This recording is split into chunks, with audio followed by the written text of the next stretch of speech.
All right, motherfuckers, that was King Ov Wyrms right there, man. Brand new fucking track called Threnody. Let's call this motherfucker up right the fuck now and see what the fuck is going on in his world, man. Let's call this motherfucker up right the fuck now. What's going on, man? How's it going, brother? Dude, fucking, I gotta tell you, man, that's some kick-ass fucking tunage you got there, man. Thanks, my dude. I'm glad you enjoy it. Hell yeah, dude. So tell us, what the fuck is going on in the world of King Ov Wyrms? All right, King Ov Wyrms. Right now we're just getting ready to release the new debut album, Lord of Thorns. It's kind of a project I've been working on for the last 5 years or so. I just kept picking it up, putting it down, picking it up, putting it down, and yeah, I'm finally to put a lid on it, man. Just get it done and get it out to everyone. Fuck yeah, man. And this is you're a one-man band, you're a one-man show. All this is you, right? Yes, sir. Originally it started out as kind of like a side project with a couple members from my main band, Pain Patterns, but over the years, I had to keep swapping people out, picking up people and losing people, and at this point it just became easier to just do it all myself, man. Oh yeah, I totally understand what you're talking about, man. Totally. Yeah, it's a bit rough. Yeah, no, I get it, man. Fucking, I jammed with a bunch of different people back in the day, and couldn't find anybody to be serious enough, or that I could vibe with, or just that was on the same page. And finally, I said, "Fuck it," and I went and did my own thing and did a one-man band myself. So I get it, man. I totally get it. Yeah, great minds think alike, eh? Hell yeah, man. So tell us, as far as recording the record, how did you go about it? What did you have a process that you followed through? Did you start with the drums or the guitar, or how do you do all that? Honestly, I think I've always kind of had the same method of how I've worked, regardless of whether I'm working in a full band or not. I think every project I've pretty much been a part of, I usually take the main songwriting duties. And as a guitarist myself, primarily, I usually start out with just, getting the guitar lines down, get a catchy riff, something to catch your attention, straight from the get-go. And then from there, I'll add what I'd consider to be the rhythmic dynamic from the drums. So for me, it's always guitar, then drums. That usually, to me, I feel, gives you the song, and what you're going to work with from there. Pretty much after that, I just build off the song. This is my first foray into doing something completely by myself, so it was kind of a feeler towards the end there. With Pain Patterns and stuff like that, I've always done guitar and drums and then bass and record that all out, and then someone else will come in and do vocals. Jesse comes in and does vocals, but this time around, pretty much I wasn't planning on doing it myself, so I had the guitars and the drums and pre-production bass way long time ago, a couple of years ago, and pretty much I just went back and re-recorded all of it from scratch to do a finalized version for this. Cool, man, cool. Well, I was totally impressed when I first listened to it, and I love it, man. When I listened to it the first time, I didn't even read the fucking the description and stuff that Asher had in the promo. I just clicked play and started listening to it, and I didn't realize that it was a one-man band until I started reading into the thing, and I was like, holy shit, man, this is fucking, that makes it even cooler, in my book, because it doesn't sound that way. It definitely sounds like a full fucking band that's just doing it. Damn, man, I appreciate that. Gonna bring a tear to my eye. Yeah, I never truly intended for this to be a solo project, and I honestly don't intend for it to stay that way, but to be able to have people perceive it as a full band without actually realizing that is honestly a huge representation of what I was trying to go for. I didn't want it to sound like one flaw that I think you can kind of hear with one-man bands is if they're more primarily influenced on, like, you know, their favorite instrument. Like me being a guitarist, I could have easily made this sound like an Yngwie Malmsteen record or something, you know, or it was just all guitar, and I did not want that. No, it's definitely and it's catchy, and it's got grooves in it, and it's got that fucking I don't know, like blackened fucking death metal style fucking vibe going on, man. I dig it, man. Thanks, brother. Thanks. I mean, it was all kind of like my big homage to a lot of those older black metal and death metal bands I grew up listening to, like Belphegor, Dark Funeral, Morbid Angel. I wanted to capture that like grim heaviness of those old records, and I feel like I swung pretty close to the T on this one. Oh yeah. Speaking of heaviness, man, the production is really good too. Did you mix and master all this yourself too? Yes, sir. I have a little small home studio I have here in Tucson, Arizona. It runs under the name Odyssey Sound Studios, and basically it's where I do all my personal music. Like, I've done the 2 Pain Patterns records here.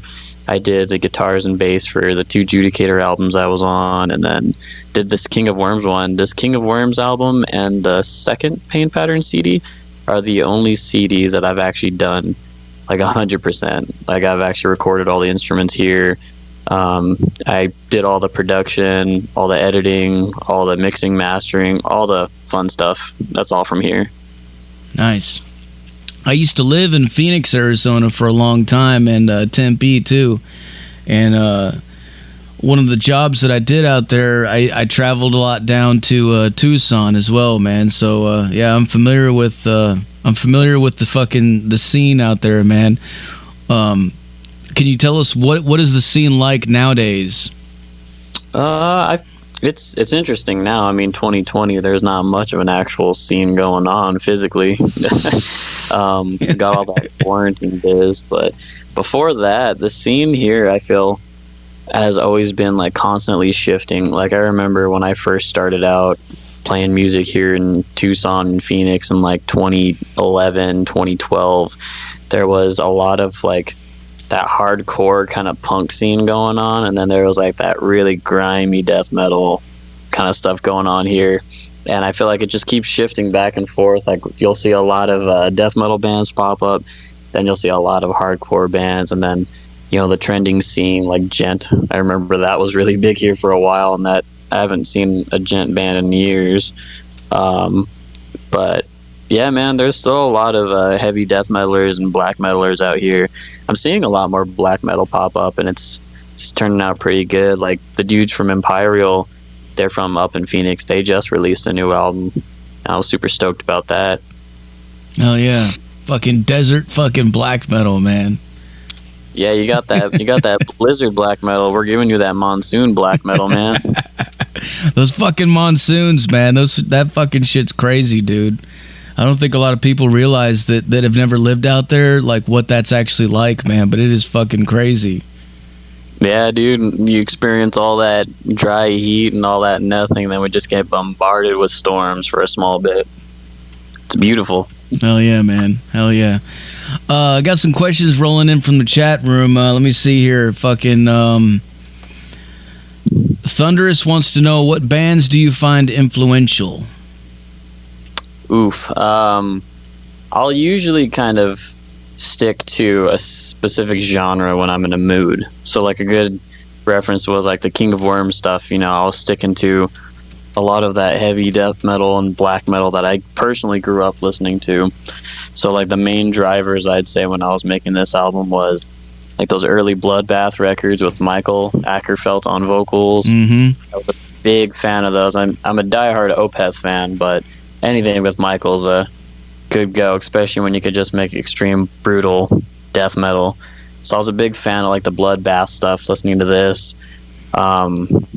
Belphegor albums like Bondage Goat Zombie and all that stuff were highly kind of tiered in this album a lot. Yes. And the main driver, I would say, would be my personal favorite and what I kind of still hold as an example today as like a perfect death metal album is Morbid Angel's Gateways to Annihilation.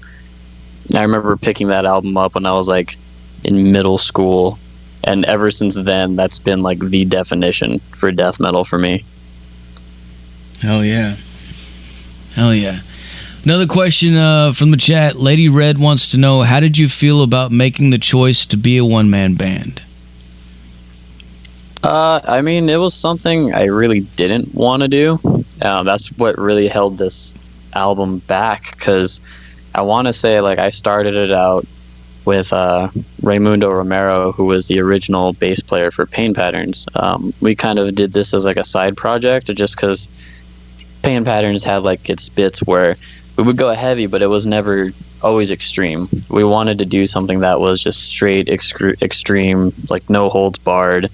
And so it was really just me and him writing, but over time, like, we added vocalists, we added drummers, we lost drummers, lost vocalists. Eventually, me and Ray stepped apart for writing music together, and no matter how many different lineups I kept pulling together, I just couldn't keep a full band to actually get to recording this. Like, I want to say I had the whole album written and ready to go before I could even hold a full lineup. So at some point, I started just kind of throwing the towel there and was like, you know what, if I can't get everyone else to do it, I can play decent bass, I can play pretty good guitar.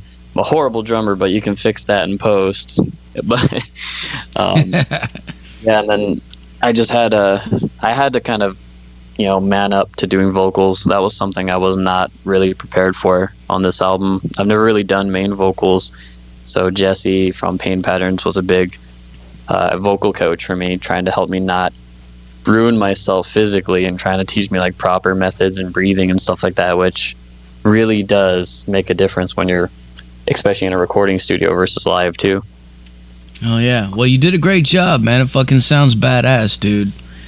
Thanks, man. Another question, before the virus hit, did you have any plans of touring? Yeah, actually for King Ov Wyrms, I was low-key planning like a kind of like an album release live show, maybe be able to take it to a couple cities here around Arizona and maybe Cali. I was going to grab a couple friends from bands here in town, which may be featured in a future lineup. Little spoiler alert.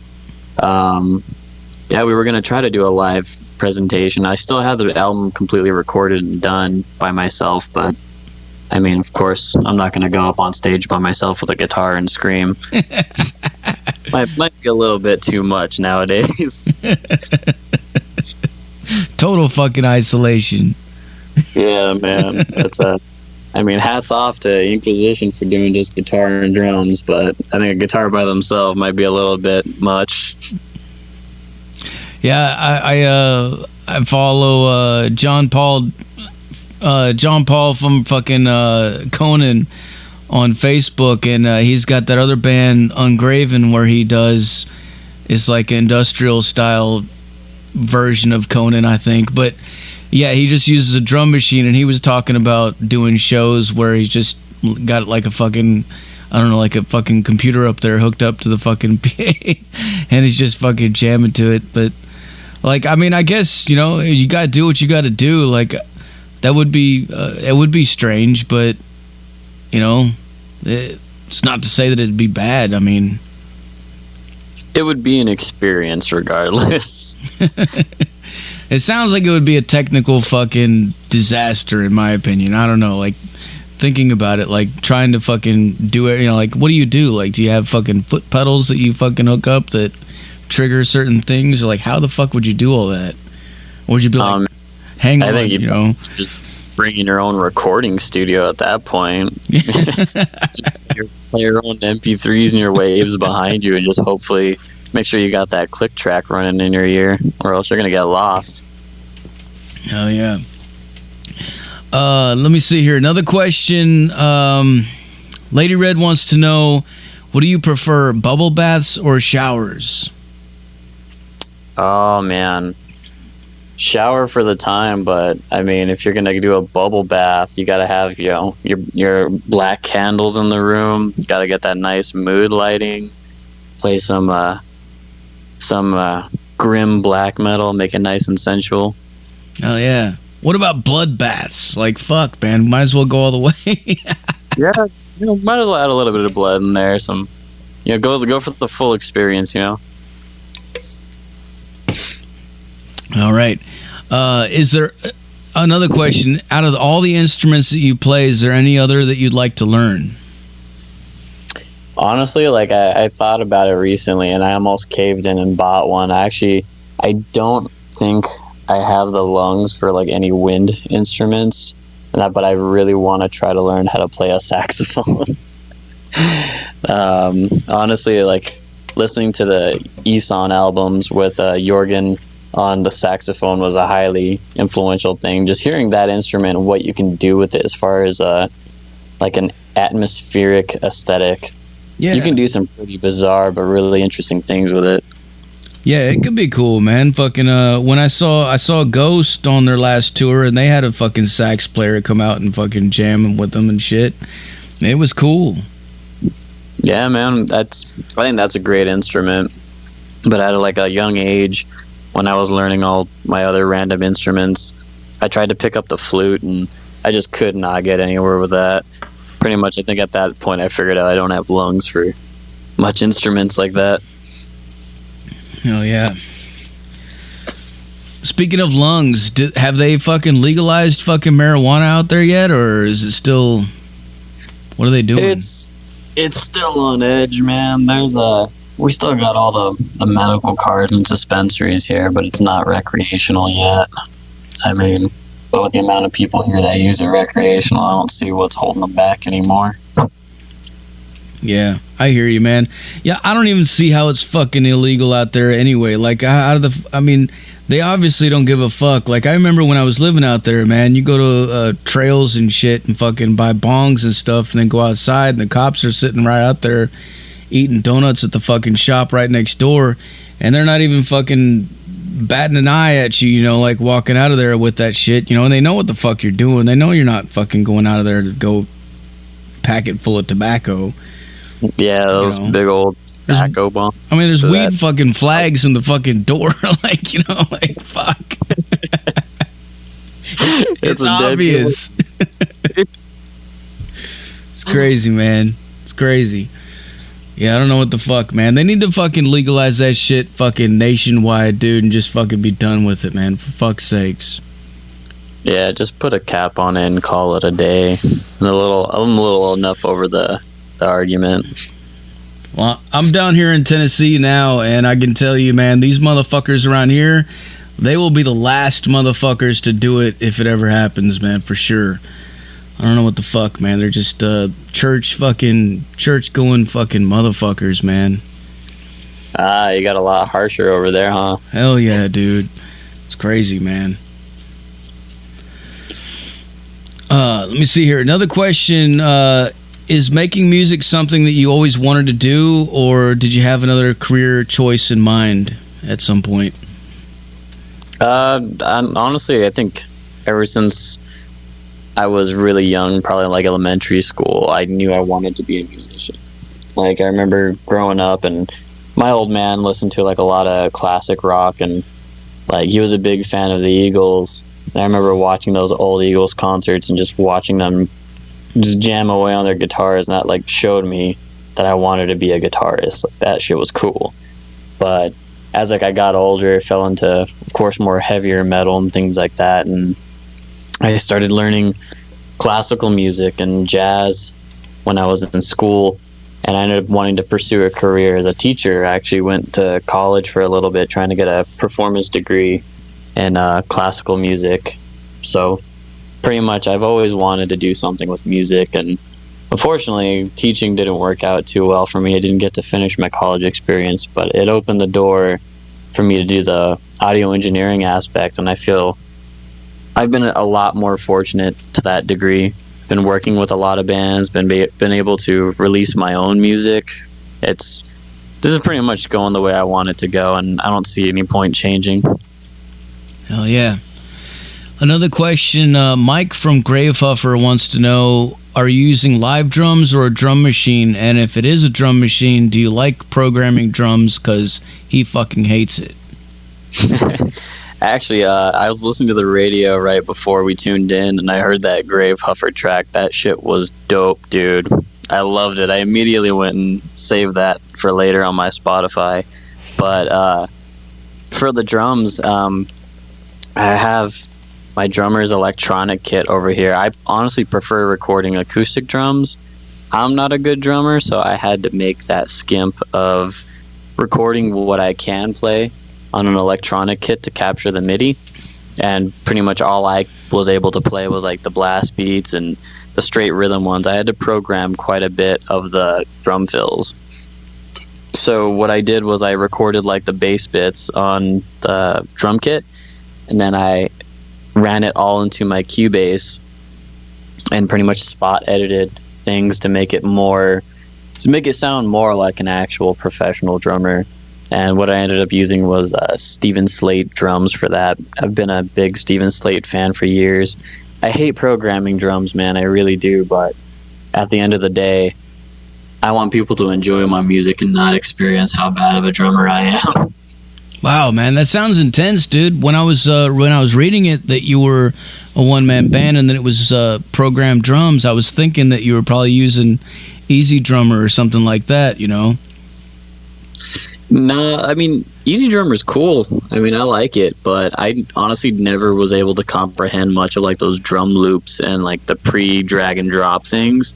So I've always kind of used the bass, like Cubase drum builder program thing that they have on there where you literally just point and click the bits. But what I use is I use the MIDI drum kit to kind of fill it in faster, because it's a lot faster than clicking every single one, you know.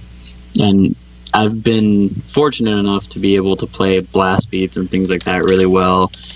As far as like the computer work goes, is I just use it to clean up the timing to make it sound more professional, more in grid, and then also to add better drum fills in there because my drum fills sound like a sloppy mess. Yeah, just to make it sound more legit. I don't see the point in releasing an album. Even if I did it all by myself, I wouldn't want people to listen to me just butcher a drum beat. Hell yeah, man. Well, it definitely doesn't sound like you're butchering anything, man. It fucking, I mean, straight up, dude, it sounds fucking real. It sounds like everything. it sounds like a fucking band, like I said, man. It's just, you know, when I'm listening to it in my headphones or driving down the street in the car and I'm listening, it sounds like a whole fucking band, you know, just a bunch of fucking demons fucking jamming fucking instruments, man. Hell yeah, brother. Thank you. Hell yeah. Another question, man. Fucking there in your local fucking town, man. Where's your favorite place to eat?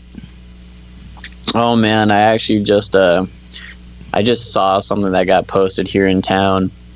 My favorite pizza place got the #1 slot. I think it's for like the best pizza in town. It's a little tiny hole in the wall place. It's called Rocco's Little Chicago Pizzeria. They got like that Chicago style pizza that's like fucking 3 inches deep. That shit's just massive. Hell yeah, dude. Hell yeah. One of the things that I miss most about Arizona is all those fucking burrito shops, man. Oh, hell yeah, man. We got them on like every corner. Yeah, There's yeah. even down the street from where I live that doesn't even have a sign, but that shit's amazing. Filibertos, Rollerbertos, fucking... whole lot of those. Yeah, dude, all those motherfuckers. We don't have none of that shit down here, man. Fucking, they don't... Like, when I was driving out here, traveling out towards the east, I think they stop in Oklahoma, I think was the last state where they stop, and then there's no more, and it's like, fuck, man. Somebody needs to bring that shit down here, dude, because those burritos are like the size of your fucking arm, man, for like $3. You can't beat it. Yeah, that's actually a good point. I never really noticed that before. I remember a few years back, I helped my sister move from, I believe it was Alabama, all the way to Tucson, Arizona in 2 days. So we did like 2 18-hour drives straight across the South. And I don't think I saw a single, like, small Mexican food place No, man. We got like Los Brutalis and shit down here, and that's about it, man. It's bullshit, man. You got to go in there and sit down and fucking, you got to get a whole plate of fucking different shit. And it's like, it's never, I don't know, man. I don't even go anymore because I'm like, fuck, dude, this ain't the fucking burrito that I want. It's not the fucking same thing, man. It ain't the real deal, and you don't want to skimp. Yeah. You can't beat those fucking places, man. Fuck. Hell no, man. I have to at least gotta have like a weekly trip there, man, just to keep your health going, Another one of my favorite things from Arizona is Zia Records, man. That is one of the coolest fucking record stores I think I've ever seen, man. Yeah. Yeah, we need that shit out here too, man. Like, that shit needs to be fucking nationwide, for fuck's sakes. Oh yeah, man. I'm a diehard Zia's fan. I have one of my good friends, Michael Lavadas. He actually has a small like toy company that he builds. He has this pretty popular toy. It's called the Metal Sloth, and it's this sloth that wears a battle jacket and has like corpse paint and shit. Thing is fucking dope. He runs one of the Zia records here in town, and he's such a cool dude to talk to. And every time I go, and he always gives me some good music and things to check out. If anybody ever does swing by Arizona, that's like a must-go-to place. Oh, definitely, man, definitely. And the best prices on fucking vinyl, too. Like, I remember going in there and just grabbing records left and right that were just dirt fucking cheap, man. Fucking, I got a fucking Ozzy record from one of them that has Ozzy's fucking signature on the record. And I don't know if they knew that it was there, or if they didn't. I'm assuming that they didn't know that it was there because they were selling it for like $5 or something. So I grabbed that shit. I was like, fuck, man. Damn, lucky dog. That's a hot steal, dude. Yeah. I know. I'm like, I don't know if it's real or not, but it looks fucking real. So I'm like, fuck it, dude. I'm cool with that, man. It's cheap. Gotta go take it to one of those authenticators, man. Put it in a glass case.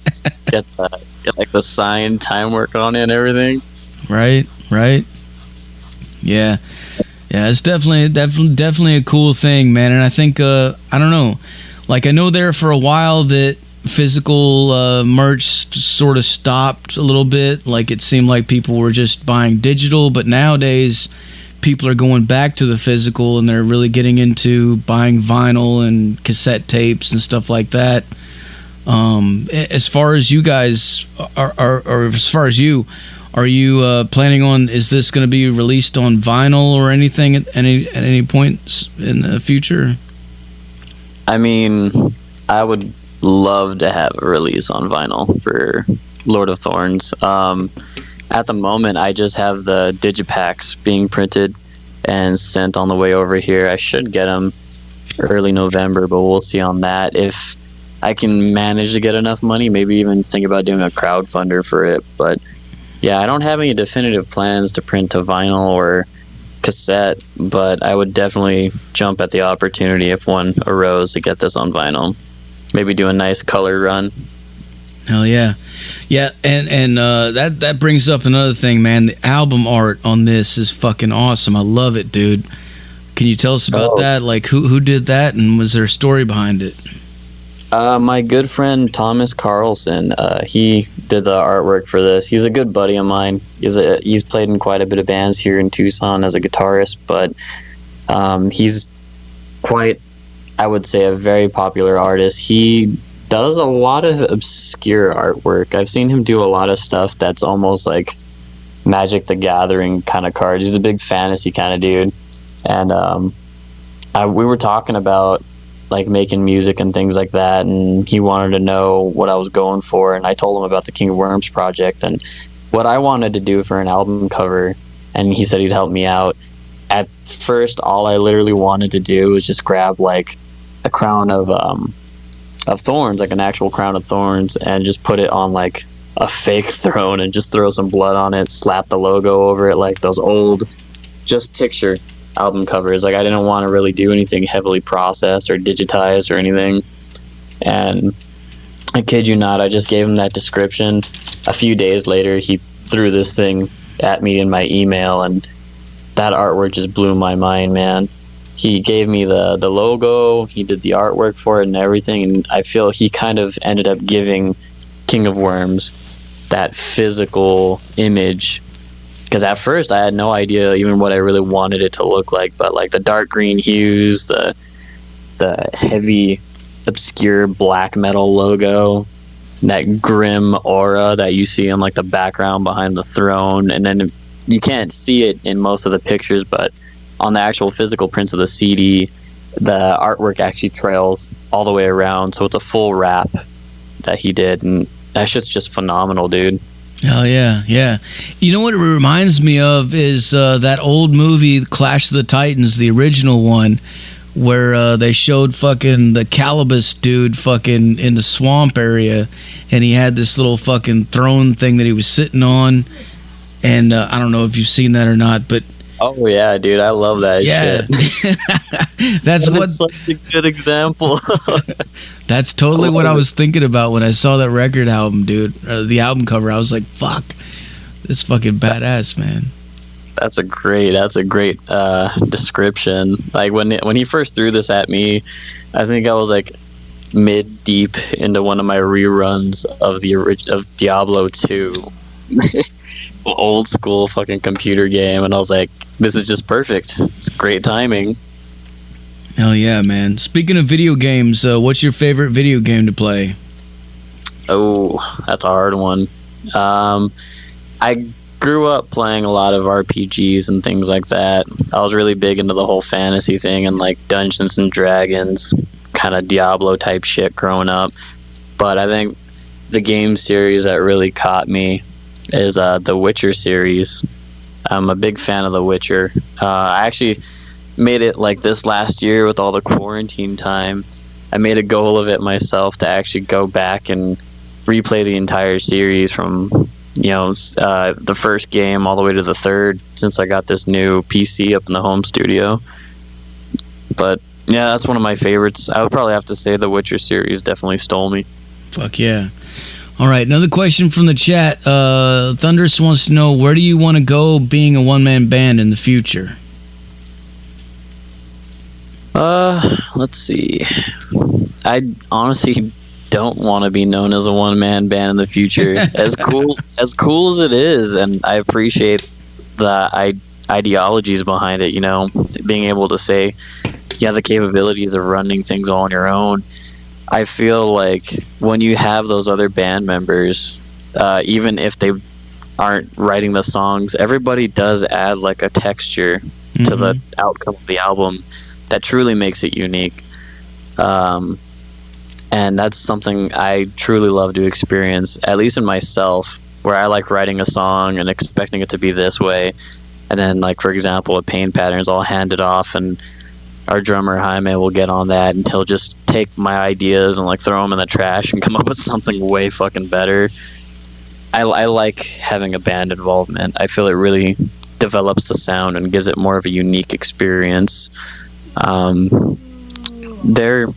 wouldn't be opposed to being a one-man band in the future, but King Ov Wyrms is something I do want to get more people involved in. Hell yeah, man. Another question: any crazy gig stories from your live experiences? Crazy. I would have to say my first experience in Kingman, Arizona. It's for those of you that don't know, Kingman, Arizona is a pretty small place. We played there on the Dead of Winterfest tour this last year. Dead of Winterfest is something my buddy Paul Sokol puts together. It's like he gets a bunch of death metal bands and everybody to come together, and we play these metal festivals all around Arizona, and all the proceeds go to funding music school programs and things like that. So it's just death metal for good deeds, and we ended up following it through Kingman, Arizona this year. And I had two pretty funny experiences. One, in the middle of our set, it was a big floor show in the middle of a bar, just a long hallway, and it literally, the whole building got flooded with people. In the middle of our set, we're on floor level with all the people, and we're just playing our music, and I had somebody in a wheelchair get thrown into me, and the mic stand came like colliding straight into my shoulder. Had to just keep going with it, and somebody got like thrown through a fucking table in the middle of the set. Yeah, that shit was just nuts. And we also, with Pain Patterns, what we like to do is with all the smoke machines and shit that go up, we like to flood the room with like sage and incense. And we ended up getting this person who was extremely spiritual and just really got into the whole incense and sage in the room, and had like, I want to say like almost like an out of body experience in the middle of the damn show.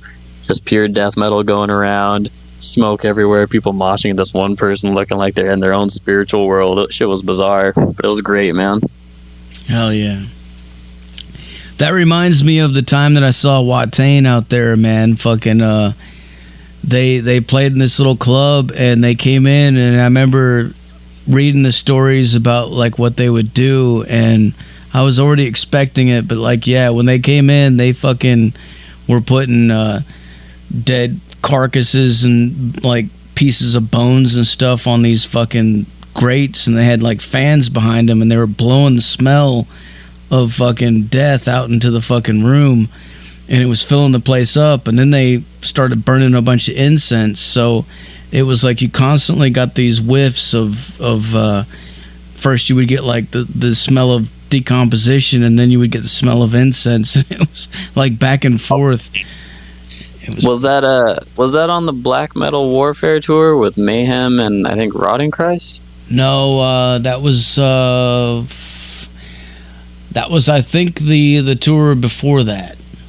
I was gonna say I saw them on in Phoenix on the Black Metal Warfare tour, and I don't know if it was that one or if it was a tour before it, but I remember seeing Watain in Phoenix at Club Red, and yeah, that experience was just more than over the top. I absolutely love Watain. Hell yeah! And I had to be front row center to get that pig's blood in the face, you know, to put the whole upside down cross on my forehead and just doused us all in blood and incense and rotting pig heads on pikes. Fuck yeah, man. Love those guys, dude. Great fucking show too, man.